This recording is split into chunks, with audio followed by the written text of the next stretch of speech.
Hello, everybody.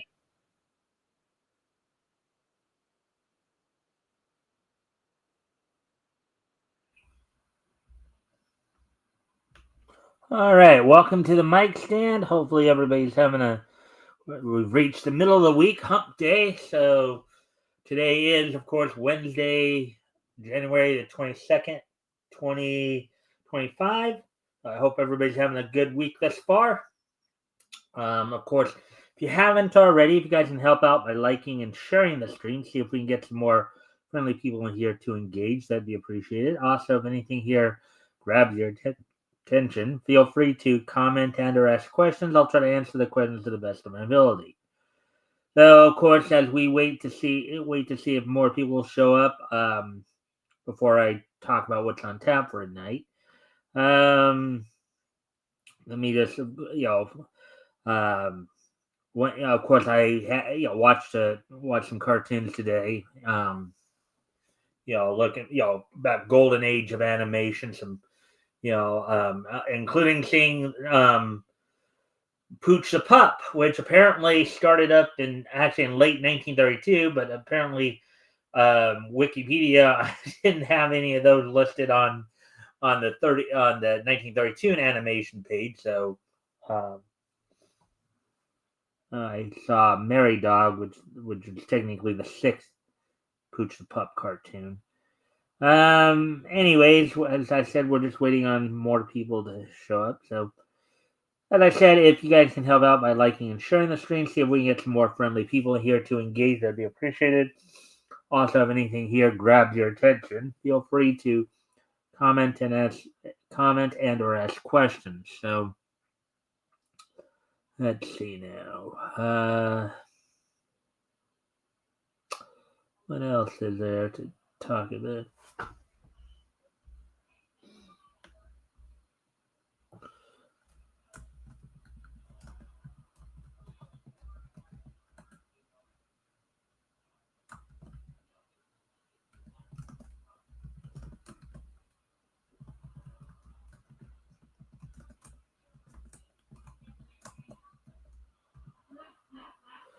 All right, so let's see now. I'm into 1933 now, so I'll probably be getting a chance to watch Popeye soon.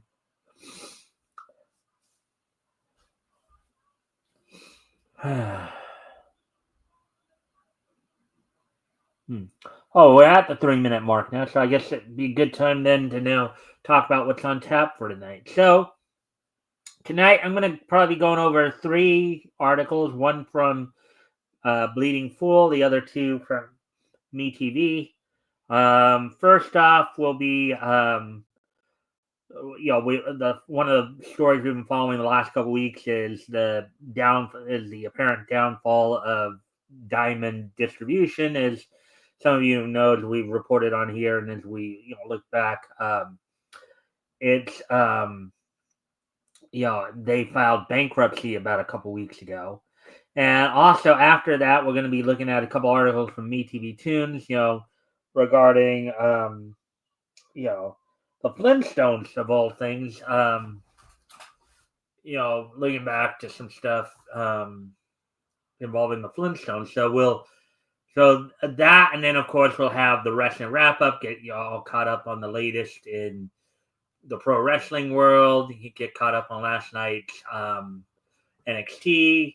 Look ahead to tonight's AEW. Also look into some stuff going on with AEW as well. And then we'll get into the this day in each history segment to wrap things up. So, with that all being said, let's do one more thing here.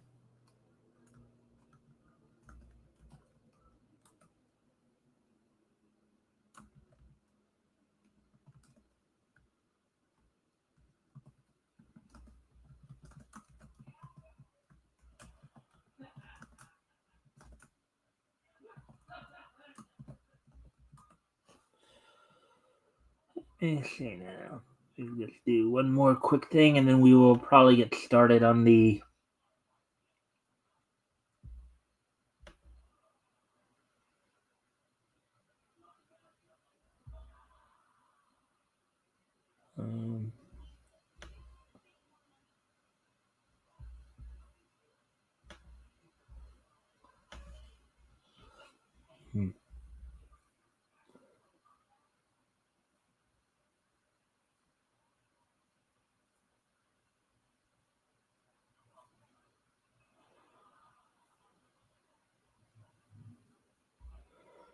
Okay. All right, so let's see. All right, we'll just do one more thing here, and then we will. All right. All right, so we'll go ahead and move on into material here. I'll be going over here.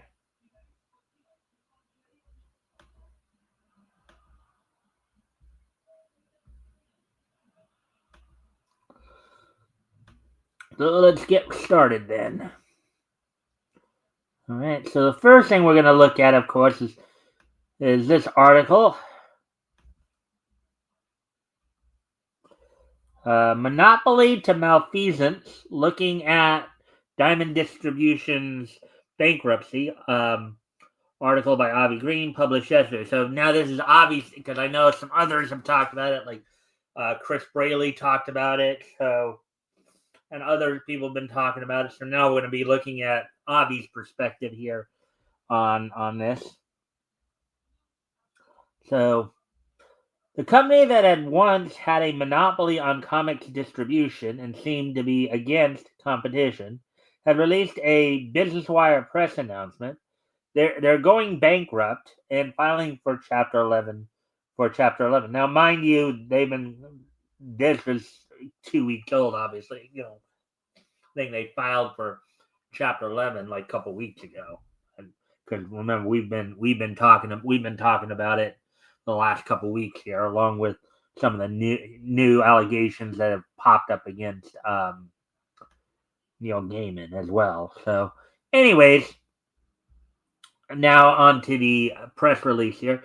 Diamond Comic Distributors, in parentheses, Diamond or the company, in parentheses there, today announced that it has filed a voluntary petition for relief under Chapter 11 of the United States Bankruptcy Code in the United States Bankruptcy Court for the District of Maryland to facilitate the restructuring of its business. As part of the restructuring process, Diamond has received a $39 million stalking horse bid from an affiliate of Universal Distribution, in parentheses here, Universal, for Alliance Game distributors. The company has received commitments of up to $41 million in debtor in possession (DIP) financing from J.P. Morgan Chase that will be used to fund post-petition operating expenses and ensure adequate working capital to meet its obligations to associates and suppliers.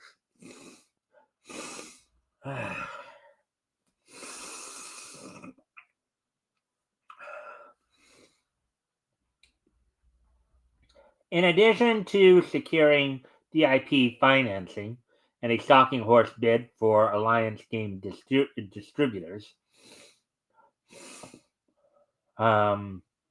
Diamond has received strong interest in its specialized business divisions, having also entered into a non-binding letter of intent (LOI) with Universal to acquire Diamond UK. Diamond is actively pursuing offers for and has received interest from potential purchasers for the other business units, including Diamond Book Distributors, Collectible Grading Authority, and Diamond Select Toys, as well as its main comic, toy, and collectible distribution line. So I guess Diamond doesn't just do comic distribution. They did like merchandise distribution as well. All right. Collectibles and toys primarily.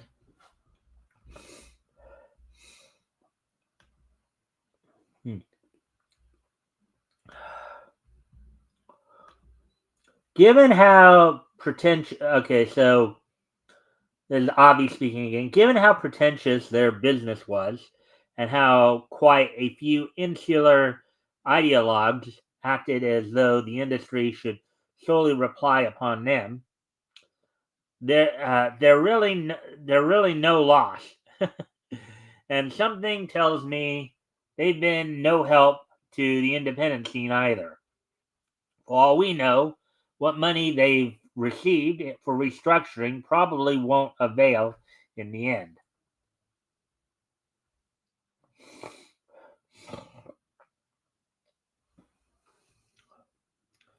Well, as the saying goes, it may not stop the bleeding, but it will slow it down, I guess. Most odd about this news, however, is the way some retailers are going about this. Like Brian Hibbs of Comic Experience, who said, this is according to Brian Hibbs, there are a lot of people who were actively rooting for Diamond Comic to fail. Well, your wishes appear to be coming true, as Diamond files for Chapter 11, and this is going to be truly dire news for the direct market, at least in the short and medium term. Say, quote unquote, goodbye to most smaller publishers, and quote unquote, so long for the right opportunities for a majority of smaller and unproven creators. Never ever forget that the blame for this fail falls directly upon DC Comics, and we should see more. But anyways, so now this is Avi speaking again. Now DC under Dan Didio did some very bad things from an artistic perspective, and that's why to say they're guilty of where things are allegedly leading to in terms of the marketplace is awfully cheap. And besides, didn't Marvel originally precipitate this situation after they tried getting into the distribution business 3 decades before? Not to mention that if Diamond was monopolizing the business and making it almost impossible to rely on more distribution services, that's wrong. So where does Mr. Hibbs get off scapegoating DC? I suspect he's also unconcerned about the continued use of pamphlet format as opposed to paperbacks and hardcovers. Um, and if variant covers are still only so common, that's another issue the industry's not considering. There's a whole potential market for wall paintings out there, and instead of taking advantage of it, publishers continue to rely upon a format that's not being viewed publicly apart from maybe online samples. But even that's farcical. If artists who care about the medium are serious, they'll start applying for their trade for illustrated wall paintings of fantasy figures, something I'm sure artists like Frank Frazetta did years before. The last paragraph here. As for Diamond, I think it'd do a lot of good if anybody complaining about the detractors or about their detractors would just consider even Diamond makes mistakes, and the comics medium has to stop relying on pamphlets and actually address that subject. Specifically, whether they want pamphlets retired as a format or not. All right, and welcome to the show, of course. If you haven't already, if you can help out by liking and sharing the stream, see if we can get some more friendly people in here to engage. It'd be appreciated. Also, if anything here grabs your attention, feel free to comment and or ask questions. I'll try to answer the questions to the best of my ability. With that being said, now we're going to move on to our next articles over at MeTV Tunes. A couple of interesting ones. One I saw yesterday and one that I saw today when I was looking back on this. Both of them involving the Flintstones. Of course, we did go over the 10 times Don Messick and Oz Butler were the ultimate dynamic duo. That article went over yesterday, but this one kind of popped up after I'd chosen the other one. So let's take a look at this.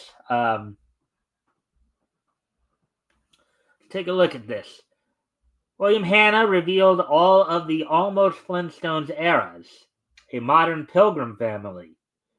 January 20. The article was done today at 4:27 p.m. I would take it Eastern by MeTV Team staff. So, of course, you have on the far left there, you have the Stone Age version of a record player. The bird acting as the needle. In the middle there, you have William Hanna and Joseph Barbera, and then on the far right, Fred and Barney. So, let's see. Yeah.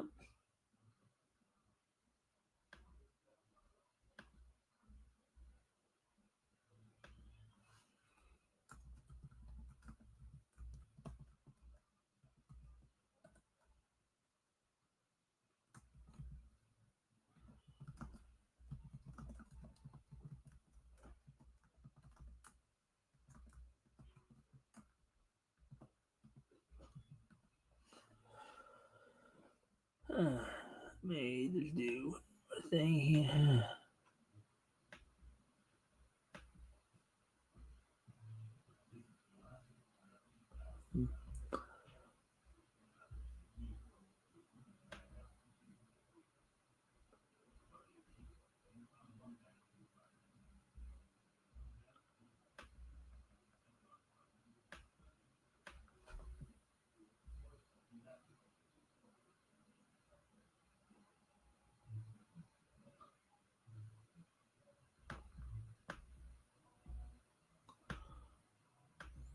Yeah, yes.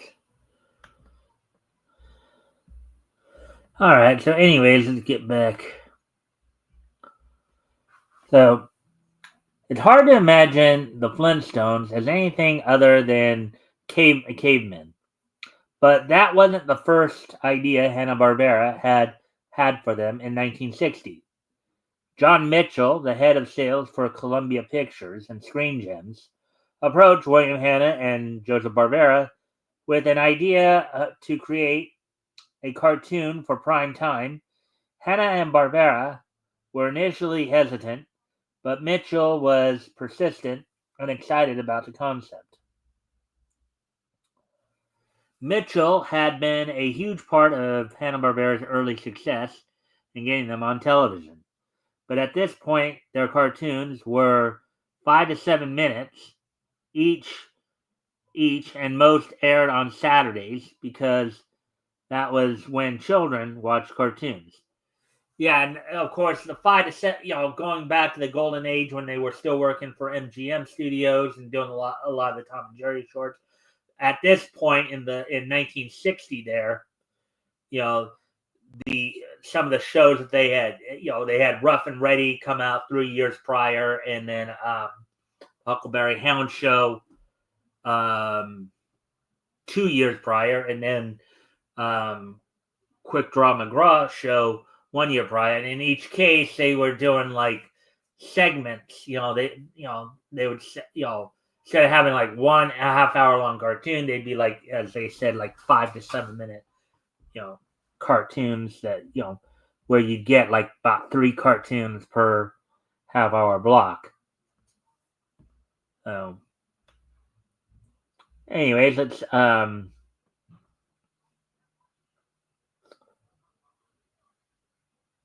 me just check Yeah, I just want to make sure. Okay.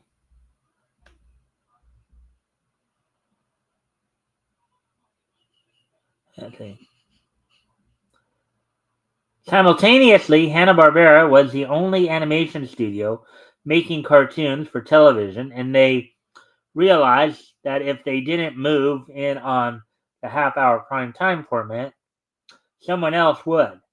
Together, the three of them brainstormed and came to the conclusion that they all loved the Honeymooners and could build a similar half-hour cartoon with two couples. Yeah, and that has always been talked about, where the Flintstones were kind of modeled after the Honeymooners. Um, and could now, mind you, this year would mark, I guess, the 65th year of the Flintstones too, since they came about in 1960. Um,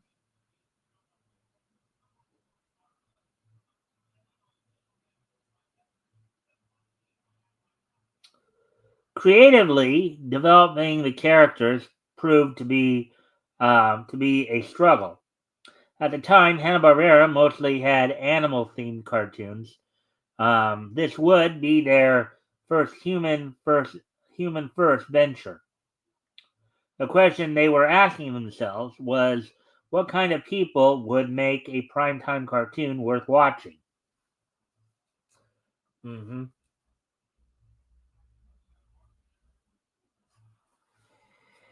In a 1979 Jim Longworth interview, Hannah brought up, quote, "We actually tried them in Roman costumes.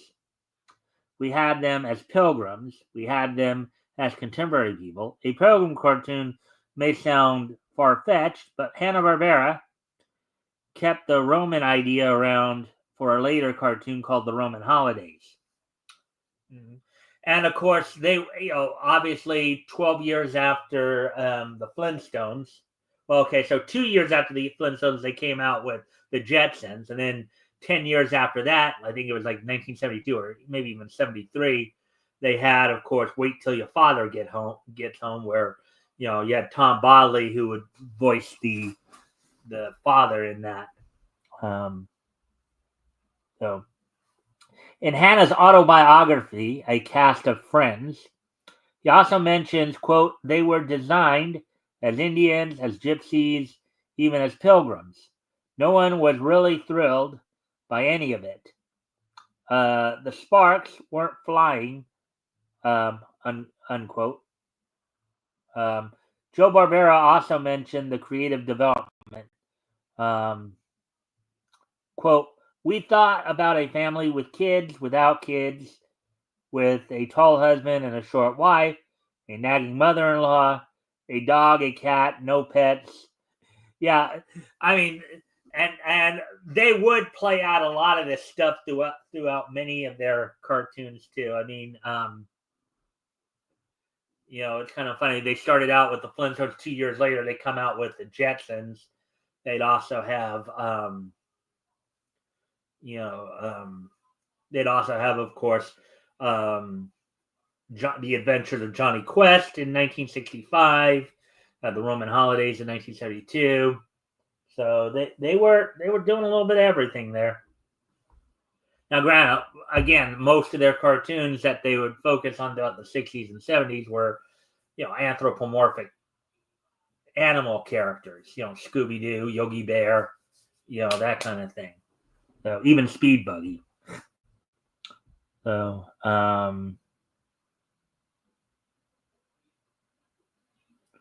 then we thought about a farmer and his family, which led to a hillbilly family. Now, eventually, They would do a cartoon called Hillbilly Bears as part of the Adam Ant Show in 1964, and soon we were slipping back in history. We came up with a Pilgrim family with wide collars and high hats. Then a Roman family, the Roman eventually led to the Roman holidays cartoon, with togas and helmets. Nothing worked, nothing clicked at that time. Obviously, the hillbilly idea kind of worked later on more for their anthropomorphic characters, and the Roman clicked later for the Roman holidays. The project seemed pretty much to be a lost cause. Who would save this lost cause? Animator Dan Gordon. During a brainstorming session, Gordon quickly drew a sketch of two cavemen dressed in skins, and next to them was a phonograph with a little bird using its beak to play the record. Mm-hmm. Hannah said of the sketch, quote, "When we saw Dan's drawing, I think we all recognized the gag potential of a cartoon show that burlesqued modern conveniences." In parentheses, as we knew them in 1960. Of course, as compared to how we would look at them now, right? And adapting them to the Stone Age, unquote. Thus, the Flintstones were born. Just kidding. The original name Hanna-Barbera had for them was the Flagstones. They even pitched the show to networks as the Flagstones. But they hit a snag and faced a lawsuit because there was already a comic strip, High and Lois, where the family name was Flagstones. As Hannah put it, quote, "Our Stone Age family was having an identity crisis. Our primitive primetime entry was happily rechristened the Flintstones, a name so appropriate to the show's character that today I can't imagine that it could ever have been called anything else." And of course, the thing about both the Flintstones and the Jetsons too is that the naming of the characters as well. You'd have like in the the Flintstones, you had all these like Stone Age type names, like the Flintstones, the Rubbles, Slates, Quarry, Rockhead. So you had all that, and then of course with the Jetsons, you had the case of like the Jetsons, Spacely's, or Henry Orbit, Cogswell, Jet Screamer. So, anyway, so that's all for that article. But we do have one more Flintstones article to look at here. We'll get to that here in a moment. And this is kind of, I guess, in some ways, kind of going with the one, not just simply because of the Flintstones, but because of how a toy company helped create Pebbles Flintstone. Quote, "A pebble off the old rock." Article done today, 2:30 by MeTV2 and staff. Pebbles Flintstone, of course, early on, voiced by, of course, Gene Vanderbilt, who also did Wilma Flintstone, I believe. Excuse me for a moment. I'm going to go off. I'm going to put some music on for a moment here. Go off camera for a quick moment here. I'll be right back.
right, sorry about that. Anyway, let me try one more thing here, and then we'll move on to this next article.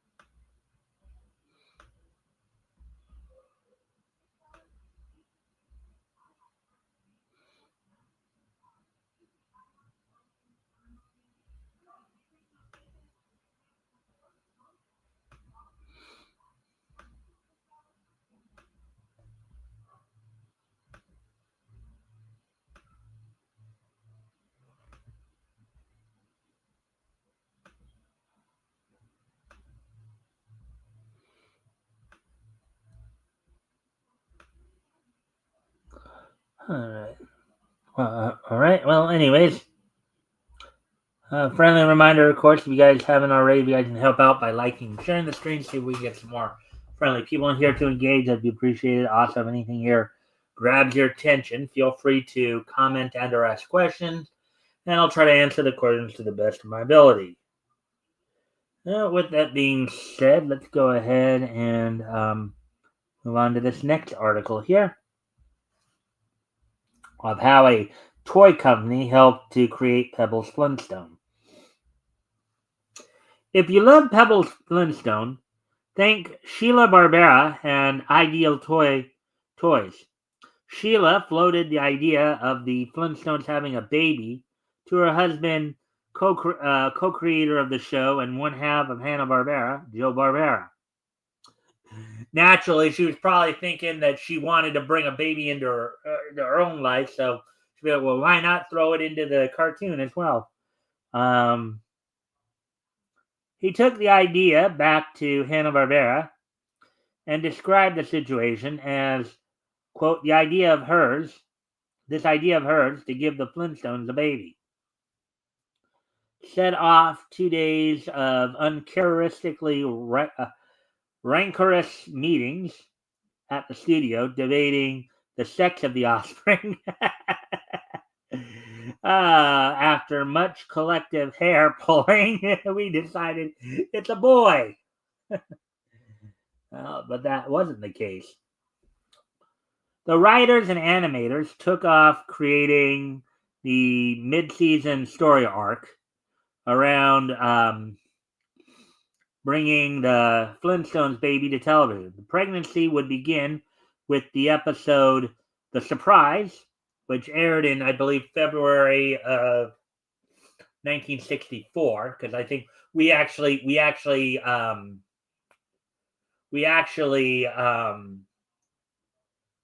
covered that on one of last year's This Day in Each History segments, when that we came across that. And the following 6 episodes covered preparing for the baby, the birth, and bringing the baby home. Hanna-Barbera was abuzz with baby fever, as well as were their business partners. As production began, Barbera received a phone call from their merchandise associate, Ed Justin, who expressed interest about the Flintstone baby and asked if it was a boy or a girl. Barbera said, it's a boy, Fred Jr., a chip off the old rock.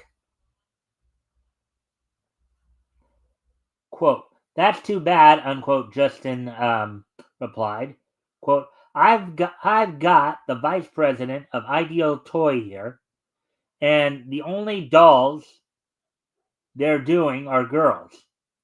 We could have had a hell of a deal if it had been a girl, unquote. Record scratch. At this point in 1963, Ideal Toys and Hanna-Barbera had not yet collaborated. A toy line would make a big difference. Obviously, because if you had a toy line for the show, that's a classic promotional tool. You get people, you get kids, loving the show, and they want parts of the show, right? They want material, they want dolls, they want shirts, they want hats. They want lunch boxes. Whatever you can grab. Show your support for the show. Let's see.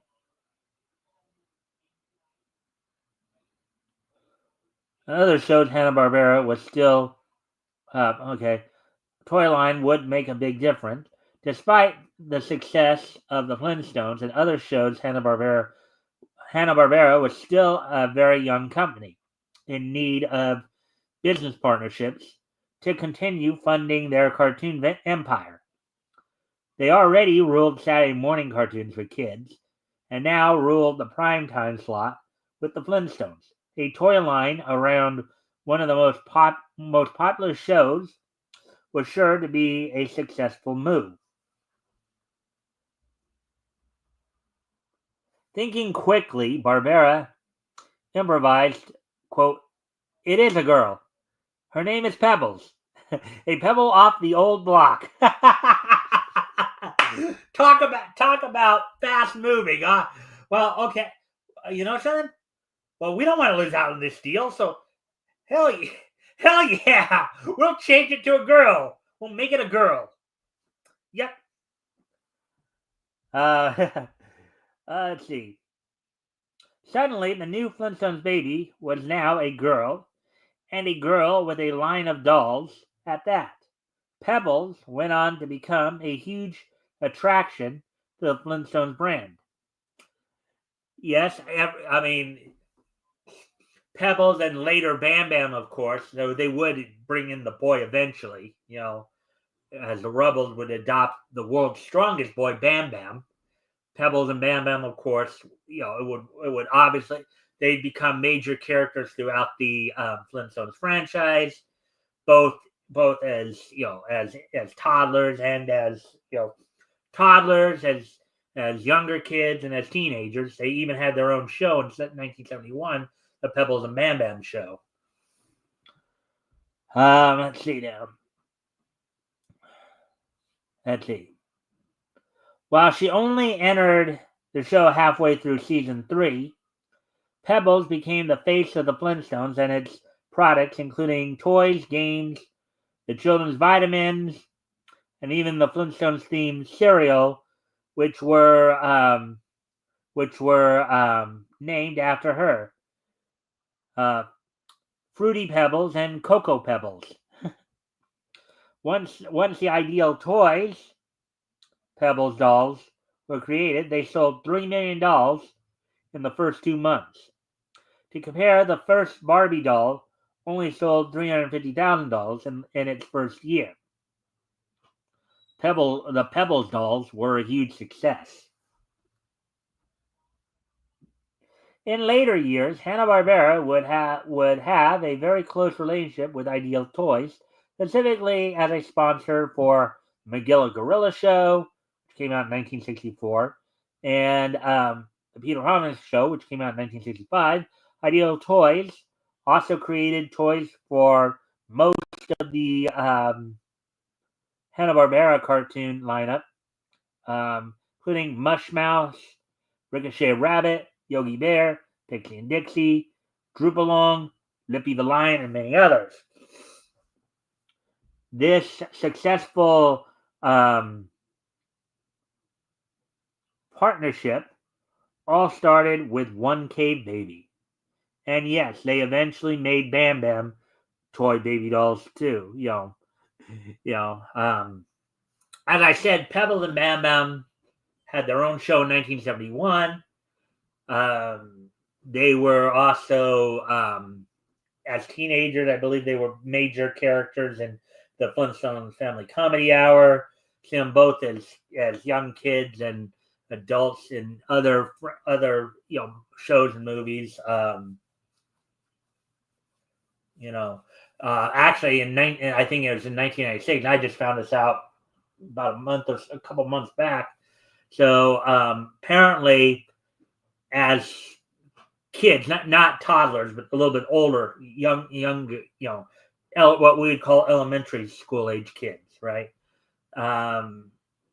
they had their own show called Cade Kids in 1996, where Pebbles and Batmans were cast as, basically grade school age kids. So there we go. So let's see now. So yeah. All right. So with that, that's all I got for the story side of things. Let me just need to check something here. Let's see now. Oh yeah, leading for quick.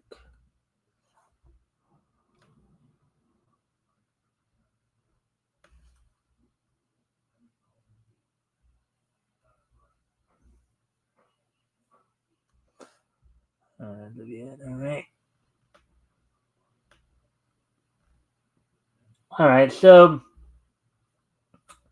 with all that being said, we're gonna move on to the wrestling wrap up now. As we're first off going to go look back at last night's NXT. Going over what all went down in NXT last night.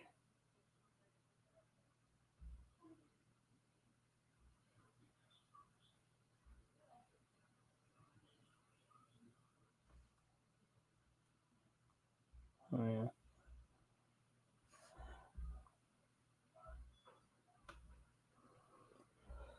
On last night's NXT from the WWE Performance Center, Corey Graves apparently made his return after some of the stuff was going on with him of late. The show opened up with Tony D'Angelo defending the NXT North American title against Ridge Holland and retaining that title in the match. Wes Lee taking on Dion Lennox, defeating him. In a match for the Heritage Cup title, Lexis King retained in a match over Charlie Dempsey, 2-1 in round 4. Carmen Petrovich defeated Jada Parker with Ashante Adonis in her corner, coming off of his loss at Genesis on Sunday. Brooks Jensen and Nico Vance defeated the D'Angelo family members Channing Lorenzo and Luca Crucifino. The main event saw Obafemi defeat Eddie Thorpe in the main event. So that's all that happened on last night's NXT, as far as I tell. Actually, there was something mentioned that apparently Jordan Grace, who just had her final match with TNA this past Sunday, was spotted backstage at the Performance Center. I believe today. I don't know if it was yesterday or today. So as to the potential of her showing up on NXT, that looks like that might be still happening. I guess we'll wait and see. Now, looking ahead to tonight's Dynamite. On tonight's Dynamite on live on TBS. The night is opening up with Private Party defending the AEW World Tag Team Championships against the Hurt Syndicate. AR Fox will be taking on Swerve Strickland. Adam Page is set to face a mystery opponent. Jamie Hayter is going to look to even the score up with Julia Hart after Julia Hart's win on her a couple weeks ago. And then Cope is set to face Pac in the main event. Now, some other news going on in AEW as well right now is, of course, the drama surrounding Britt Baker. As apparently Britt Baker has upset Tony Khan enough to where he's pretty much stopped calling her. Now, the last time she was on TV, of course, there was some heat. She'd received some heat from altercation she had with MJF and his girlfriend and AEW interviewer Alicia too. But that got her some heat. where she ended up getting suspended. That was leading into her match with Mercedes Moné last year, and then when she came back, initially it looked like they might have been heading her into or what some people may have interpreted as a potential possibility of a feud with Serena Deeb, only for that to apparently get canceled because she kept saying, I guess you could hear at ringside, Baker yelling at the camera, nobody cares, nobody cares, nobody cares. So I don't know what all that means, but apparently Baker is somebody who looks like her time in AEW is done now. Nobody knows about her contract situation, if whether or not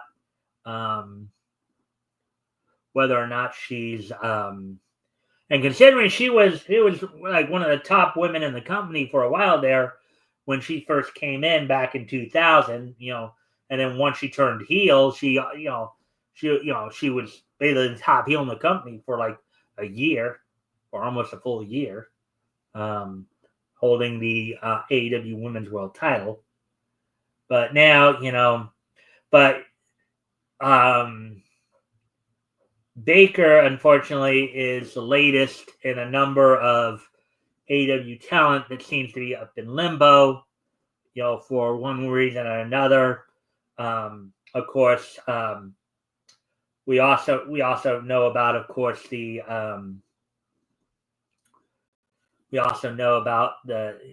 situation with Ray Fenix.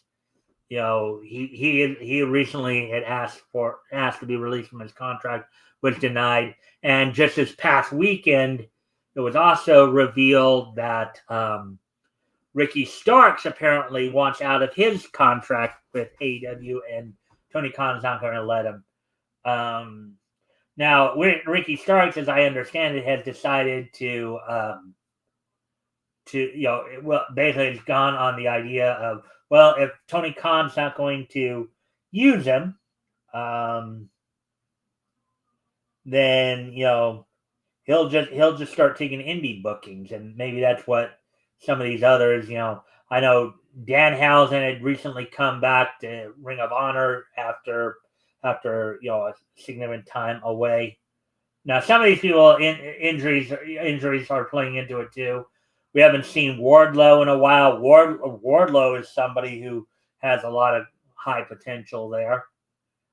We also just heard about Camille.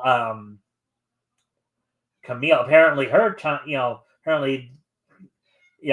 there's a theory being thrown out there that AEW just simply signed her just so they could keep WWE from having her. And what some people argue, they may have intentionally buried her to lower her market value. So we have Wardlow hasn't been on in a while. Miro hasn't been on. I think Miro is also still under contract. I'm not sure though. But you have a lot of guys who haven't been around who are good talents, and AEW either just doesn't know, in some ways, maybe AEW might be doing itself a favor if they would just let some of these guys go, because, particularly in the Ray Fenix situation, because, Fenix is somebody who, the Fenix situation has caused a lot of heat against Tony Khan himself because of how he's handling it. And I think one of the other things that's been talked about in the last few days here is how Penta, who made his debut with the WWE back a couple weeks ago on the Netflix premiere. Actually, no, it wasn't at the Netflix. It was actually last week. Actually, it was the second week there. Actually, no, maybe it wasn't. Yeah, I think maybe it was the Netflix premiere. It was the Netflix premiere. Now that I think about it, people are seeing that. Hey, yeah, I think I want to go to WWE because I can. I might actually get pushed there, and I might have a good shot there. Now, again, Camille and Britt Baker, both kind of being frozen out, as it were, by not being used. And then Danhausen went off and did some indie booking before they brought him back. But if you have your local wrestling promotions, your indies, you might want to check them out, because they might, you might get a chance to see some of these AEW stars out there. Now, granted, Baker, as far as I know, doesn't it's also depending about how she feels about, if she still wants to wrestle too, because she also has a very successful dental practice as well. I think, from what I understand, she does. But also reminds me that that we haven't seen Rebel around in a while. So that's also sometimes what happens when you overstock your talent. When you have too many people, and just not enough TV time to distribute. It's it can be quite hectic. And of course, now you've brought people in like Deonna Purrazzo, Taya Valkyrie, Mercedes Moné, and then you have some of the homegrown talent, coming into their prime, of like Jamie Hayter, Julia Hart. So some, as these women continue to shoot to the top of the card, others will go by the wayside, unfortunately. Anyways, let's see now. Oh yeah, okay. Oh, all right. Well, with that's all I got for the wrestling wrap up. So now what I think I'll do is, for today being Wednesday, January the 22nd, 2025, why don't we go ahead and take a look back at this day? Beach history. History! 85, 45, and 20. All right. There we go. All right. So first off, the first thing I want to do, as we start our This Day in Each History segment, particularly for those fans of the Swan Princess franchise, I'd like to wish a happy 80th birthday to Steve Vinovich. Steve Vinovich, of course, is the voice of Ruffin, in the Swan Princess franchise. He's also Maurice Ranger from the Trumpet and of the Swan, and Park Ranger in Alpha and Omega. But happy 80th birthday to Steve Vinovich, the voice of Puffin. I thought it was Ruffin, but Puffin from the Swan Princess franchise. Let me hit. Happy 80th birthday to Steve Vinovich. So with that, now moving on to the next piece of niche history, as it were, we move ahead to 1985. On this date in 1985, as soon as I bring it up here,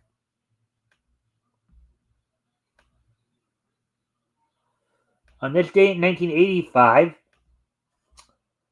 the first issue of Peter Porker, the Spectacular Spider-Ham, from Marvel Star imprint, went on sale on this date back in 1985, 40 years ago today. It sold for 65 cents, 32 pages.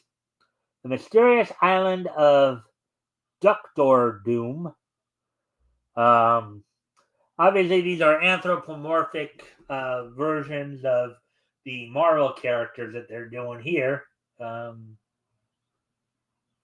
course, the story was written by Steve Skeets, penciled by Mark Armstrong, inked by Jose Albello,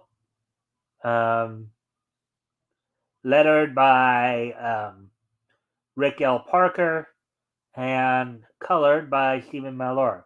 So on this date, 40 years ago today, the first issue of Peter Porker, The Spectacular Spider-Ham went on sale on this date.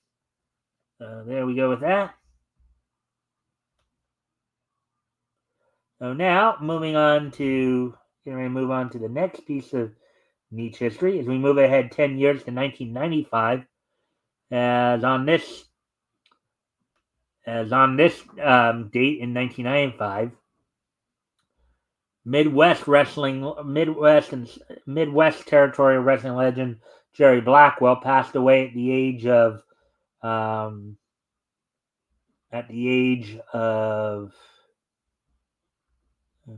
45. Jerry Black, of course, better known by his ring name Crusher Jerry Blackwell, competed in 1979 World's Strongest Man, but withdrew early due to injury. But he was a main event star in the American Wrestling Association in Minnesota, where of course he feuded with the likes of Mad Dog Vachon, Hulk Hogan, and the Crusher Reggie Lazowski. Of course, this is before Hogan became pop super big. Became the breakout star he did. So on this day, 30 years ago today, Jerry Blackwell passed away at the age of 45. So now, moving on to the final piece of Nietzsche history. On this date, 5 years ago today, in 2020, the following OVA premiered, the following OVA were released on this date back in 2025 years ago today. Haikyuu, Land vs. Sky, and from Production IG, and Zero G's Sugu Momo. So on this day in 2025 years ago, Production IG's Haikyuu, Land vs. Sky, and Zero G's Sugu Momo were both were released on this date in 2020. So with that, I thank everybody for being here tonight. I hope everybody enjoyed the show. Of course, we'll be back here with more Nietzsche news tomorrow. Also, of course, I'll have on Sunday Apex from Apex Comics joining me, as we'll be looking back to comics that went on sale in April 1940 from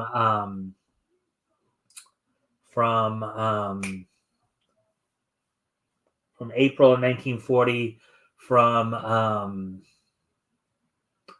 Novelty Press. So with that, I thank everybody for being here.